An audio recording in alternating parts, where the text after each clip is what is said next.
আসসালামু আলাইকুম রহমতুল্লাহি বরকাতু ইন্নাল হামদুলিল্লাহ ইন্নাল হামদুলিল্লাহ আউযু বিল্লাহি মিনাশ শাইতানির রাজিম বিসমিল্লাহির রহমানির রহিম।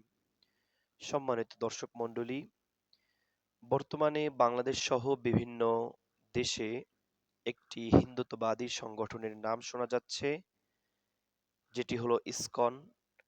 এই ইসকন বিভিন্ন সময় আমাদের মুসলমান ভাইদের উপরে হামলা করছেন। কিছুদিন আগে চট্টগ্রামের এক উকিল সাইফুল ইসলাম আলিফ সাহেব, তাকে তারা নৃশংসভাবে হত্যা করেছেন এবং বিভিন্ন সময় বিভিন্ন মসজিদে তারা হামলা করে মুসল্লিদেরকে আহ, আহত করছেন এবং বিভিন্ন ইমামদেরকে তারা ইতিপূর্বে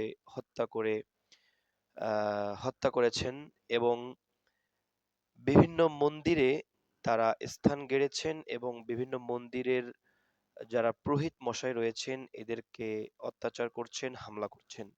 আসলে ইসকনটা কি, এই সম্পর্কে আলোচনা করব। ইসকন এটি একটি হিন্দুত্ববাদী সংগঠন। এটা সংক্ষেপে বলা হয় ইসকন, কিন্তু ইসকনের একটা ফুল মিনিং রয়েছে।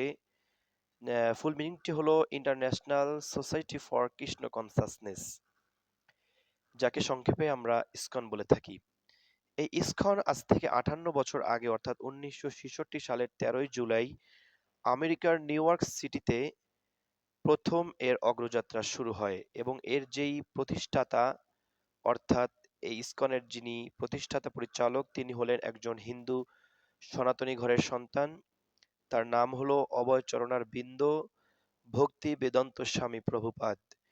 ইনি প্রথম 1966 সালের আমেরিকার নিউ ইয়র্ক সিটিতে ইনি প্রথম ইসকনের অগ্রযাত্রা শুরু করেন এবং এই সময় যখন শুরু হয় 1966 সালের 13ই জুলাই যখন ইসকনের অগ্রযাত্রা শুরু হয়, তখন ভালো দিক বিবেচনা করেই শুরু হয়।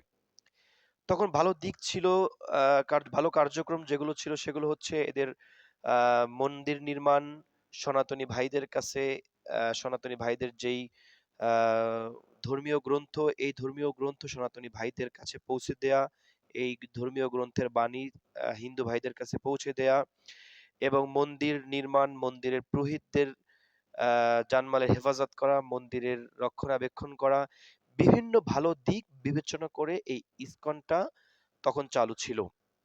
কিন্তু বর্তমানে ইসকনের কিছু কিছু সদস্য বের হয়েছে, এই ইদানিং রিসেন্টলি কিছু কিছু সদস্য বের হয়েছে, তারা ইসকনের নাম ব্যবহার করে, লোগো ব্যবহার করে বিভিন্ন মন্দিরে মন্দিরে তারা অস্ত্র জমা রেখে, অস্ত্র বিভিন্ন মন্দিরের বিশেষ আহ, ঘরে তারা মন্দিরের বিশেষ ঘরে তারা অস্ত্র জমা রেখে মুসলমানদের উপরে হামলা করছে।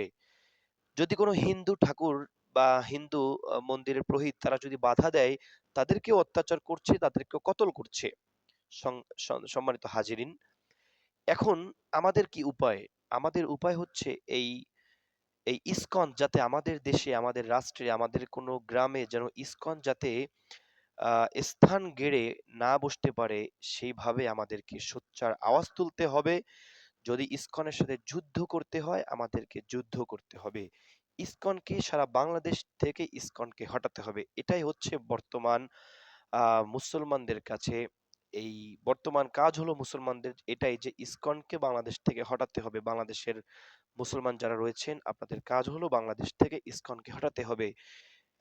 এরপরে বিদেশে যারা রয়েছেন প্রবাসী ভাইয়েরা, আপনাদেরও কাজ হলো যে ইসকনের যেন কোনো সদস্য আপনার এলাকাতে বা আপনার ঘরে যাতে না থাকে সেই দিকে একটু খেয়াল রাখবেন। এবং ইসকনের যদি কোনো নেতা কর্মী আপনাকে দাওয়াত দেয়, সাথে সাথে তাকে আইনের আওতায় তুলে দেওয়া হবে বা মুসলমানদেরকে সজাগ থাকতে হবে, যাতে মুসলমানরা যাতে ইসকনের ভিতরে না ঢুকতে পারে। অনেক মুসলমান ঘরের সন্তান তারা ইসকনকে হয়তো না বুঝে বা তারা হয়তো ইতিপূর্বে ইসকনের সাথে জড়িত হয়েছে, তাদেরকে বুঝাতে হবে যে ইসকন আসলে মুসলমানদের কোনো সংগঠন না, এটি একটি হিন্দুত্ববাদী সংগঠন এবং এই সংগঠনটি বর্তমানে আহ, ব্যাপকভাবে দেখা দিয়েছে যে ইসকনের কিছু কিছু সদস্যরা তারা বিভিন্ন সময় হামলা করছে, চট্টগ্রামের বিভিন্ন মসজিদের মুসল্লিদেরকে অত্যাচার করছে, আহত করছে, বিভিন্ন মসজিদের ইমামদেরকে ইতিপূর্বে হত্যা করে দুনিয়া থেকে বিদায় করে দিয়েছেন এবং বিভিন্ন মন্দিরের পুরোহিত মশাইদেরকেও তারা আহত করছেন, নিহত করছেন। যে সমস্ত পুরোহিতরা তাদের কাজে বাধা দিচ্ছেন, বলতেছেন যে, "এইগুলো তো ইসকনের কর্মকাণ্ড না। তোমরা এগুলো কেন করছো? এই হত্যাযজ্ঞ কেন করছো?" সে সমস্ত পুরোহিতদেরকেও তারা আহত করছেন, নিহত করছেন। অতএব ইসকন আগে কি ছিল সেটা পরের সাবজেক্ট। বর্তমানে ইসকন একটি সন্ত্রাসী সংগঠন হিসেবেই সবার কাছে বেশি স্বীকৃতি পেয়েছে। অতএব আমরা আমাদের যার জায়গা থেকে আমরা নিজেরাই সোচ্চার কণ্ঠে আওয়াজ তুলবো ইসকন যাতে বাংলাদেশের কোনো গ্রামে বা কোনো থানাতে, কোনো উপজেলাতে, কোনো জেলাতে যেন ইসকনের কোনো সমাবেশ যাতে না হয় সেদিকে আমরা খেয়াল রাখবো। সাথে, সাথে আমরা সোচ্চার কণ্ঠে আওয়াজ তুলবো ইনশাআল্লাহ। আল্লাহ তাআলা আমাদের সবাইকে ইসকনের হাত থেকে হেফাজত করুক। ইসকন সন্ত্রাসীর বাহিনীর হাত থেকে আমাদের সবাইকে আল্লাহ তাআলা হেফাজত করুক।